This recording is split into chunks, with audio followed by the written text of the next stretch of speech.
What do you want to be when you grow up? For many years, my response was unsure and often different. Veterinarian, stunt double, interior designer, nothing really fit.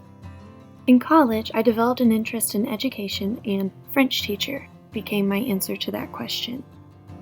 However, after a few years in the classroom, I found that the background work, designing and creating lessons and materials, was my favorite part of the job.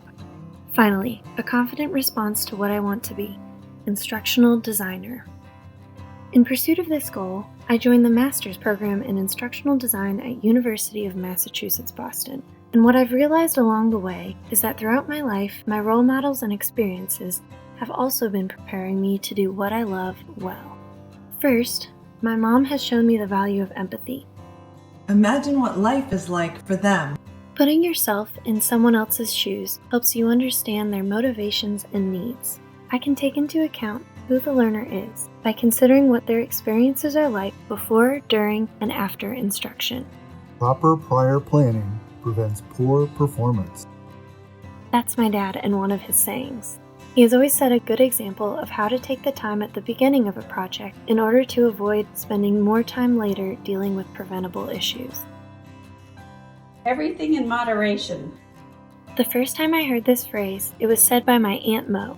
I've learned over the years that this applies to many aspects of life, such as in the development stage of instructional design.